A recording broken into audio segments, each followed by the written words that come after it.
बच्चों, तो कैसे हो आप सब? बढ़िया बेटा। आज के लेक्चर हम पढ़ने वाले लिथोस्फीयर का पार्ट 7। अगर बेटा आपने पार्ट 6 नहीं देखा तो प्लीज एक बार जाके देख लीजिए, जिसके अंदर हमने क्रस्ट मेंटल कोर को डेप्थ में सीखा था। आज के लेक्चर में आपका जो डू यू नो है उसको हम कंप्लीट तरीके से खत्म करने वाला पेज नंबर 42 को। तो चलिए बच्चों, डू यू नो सीखते हैं। डू यू नो में आपके पास ये टेबल दिया है। टेबल में मैंने आपको ये रफ डायग्राम भी बना दिया है कि आपको समझ में आए थोड़ा बहुत। अब मैं क्या बताने वाला हूं, देखो ये वाला जो पार्ट है इसको क्या बोलते हैं? Continental crust. ये वाला जो पार्ट होगा वो क्या हो जाएगा आपका? मेंटल वाला पार्ट। ये जो हो जाएगा क्या हो जाएगा आपके? Outer mental, mental outer core और इनर कोर। ठीक है बेटा। ये जो क्रस्ट की बात करेंगे हम लोग, तो ये कौन सा आपके पास है? Continental crust. ये खाली क्रस्ट बोलो तो ये कौन सा क्रस्ट है आपके पास? कॉन्टिनेंटल। अभी देखो इसको बात करते हैं, यहां पे क्रस्ट की बात करते हैं। तो लोकेशन कहां पे क्रस्ट का? It is the outer most layer of the earth. हमने सीखा था ना, it is the outer most layer of earth. Sir sub layer क्या है? क्रस्ट के कितने लेयर होते हैं बेटा? दो। एक तो ऊपर वाला कॉन्टिनेंटल, एक तो जहां पे पानी होगा उसको क्या बोलते हैं? Oceanic crust. ओसी लिख देता बेटा, ओशियनिक क्रस्ट। तो इसके दो लेयर होते हैं। एक तो बेटा लिखोगे कॉन्टिनेंटल, कॉन्टिनेंटल क्रस्ट, और एक आप लिखोगे ओशियनिक क्रस्ट। हाँ सर। अगर द मेंटल की बात करें, मेंटल कहां पे आता है बेटा? मेंटल आता है क्रस्ट और कोर के बीच में। तो या तो क्रस्ट के बिलो लिख सकते हो, mental lie below the crust.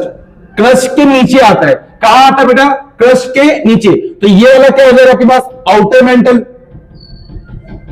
फिर क्या आ जाएगा? Inner mental. फिर क्या आ जाएगा बेटा? Outer core. फिर क्या आ जाएगा? Inner core. इस चीज को याद कर लो, डायग्राम से याद करोगे ना आपको याद हो जाएगा चीजें। ठीक है सर। कोर की बात करते हैं सर। कोर कहां है? कोर है बेटा आपका मेंटल के नीचे। तो आप ये लिख सकते हो core lie between below the mental, below the mental. Mental के नीचे है ये कोर। ठीक है सर। अगर क्रस्ट के दो पार्ट की बात करो, मेंटल के दो पार्ट कौन से?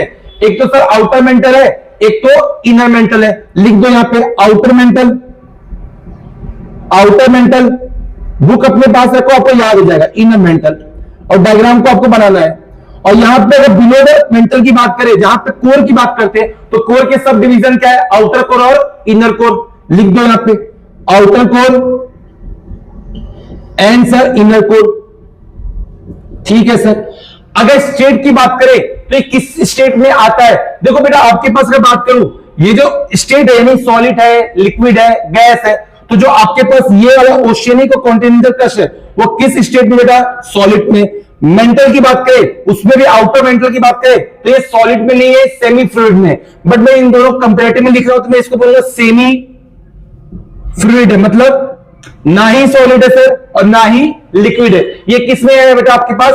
ये आपके पास जैसे टूथपेस्ट होता है ना, उस फेस में। टूथपेस्ट कैसा होता है? ना सॉलिड में होता है सर, ना लिक्विड के अंदर होता है। इसकी आउटर कोर की बात करें तो ये किस में होता है बेटा? मैंने बताया भी था, लिक्विड में होता है, पिछले लेक्चर में बताया। और ये किस में होता है सर? सॉलिड में होता है। ठीक है सर। अगर मैं यहां पे लिखना चाहूं तो आउटर कोर किस में सर?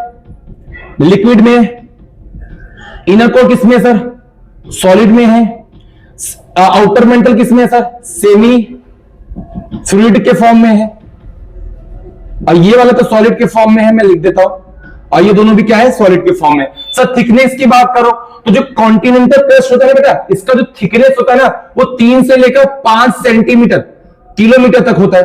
3 to 5 किलोमीटर तक होता है। ओशियनिक क्रस्ट की बात करें, सॉरी इसका 3 से नहीं, इसका ओशियनिक का क्या होता है? 3 to 5 किलोमीटर तक होता है। और इसका 30 से लेकर 70 किलोमीटर तक क्या होता है? थिकनेस होता है। ठीक है सर।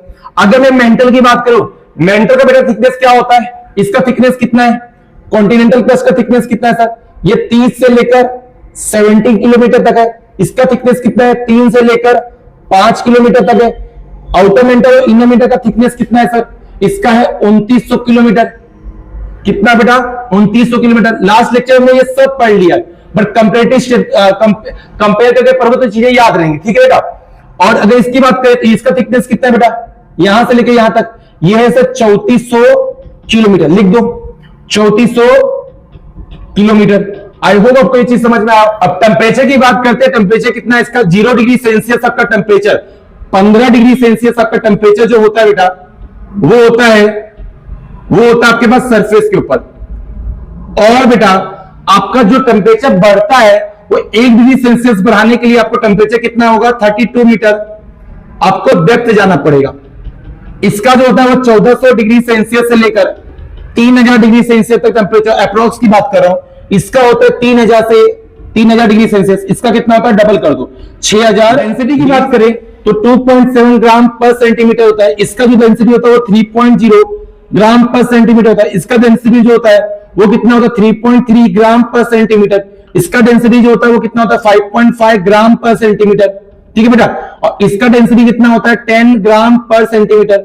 इसका डेंसिटी कितना होता है, 13 ग्राम पर सेंटीमीटर। ठीक है, बहुत सिंपल है याद करना। कैसे याद रखोगे, 2.7 ग्राम पर सेंटीमीटर, ग्राम पर सेंटीमीटर, फिर 3 बढ़ा दो तो 3.0, फिर यहां पे और 3 बढ़ा दो 3.3, फिर 2 बढ़ा दो तो 5.5, फिर कितना 10 और 13 ग्राम।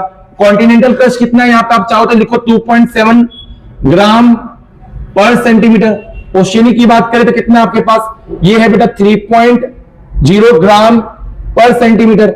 इसकी बात करें आउटर कोर की तो ये कितना है, 3.3 हो गया ग्राम पर सेंटीमीटर। इसकी बात करते हैं इनर कोर की तो ये कितना हो गया आपके पास 5.5 ग्राम पर सेंटीमीटर। इसकी बात करते हैं आउटर कोर की तो ये कितना होता है 10 ग्राम पर सेंटीमीटर। इनर कोर की बात करते हैं, इसका डेंसिटी कितना है 13 ग्राम पर सेंटीमीटर। ठीक है सर। मेन एलिमेंट क्या है इसके अंदर, तो मेन एलिमेंट है सिलिकॉन प्लस एल्यूमिनियम इसका एलिमेंट है। इसके अंदर सिलिकॉन प्लस मैग्नीशियम है, सिलिकॉन प्लस मैग्नीशियम इसके अंदर भी है। और इसके अंदर क्या है आपके पास, निकल और आयरन है। निकल इसके अंदर है, आयरन इसके अंदर है। और रॉक्स कौन कौन से बेटा, तो जो रॉक्स है सबसे पहले याद रखना इसके अंदर जो ये कॉन्टिनेंटल क्रस्ट है वो किससे मिलकर बना है, ग्रेनाइट रॉक से मिलकर बना है। ये जो ओशियनिक क्रस्ट है किससे मिलकर बना है, गैब्रो रॉक से मिलकर बना है। बस इतना याद रख लो, आपका काम हो जाएगा।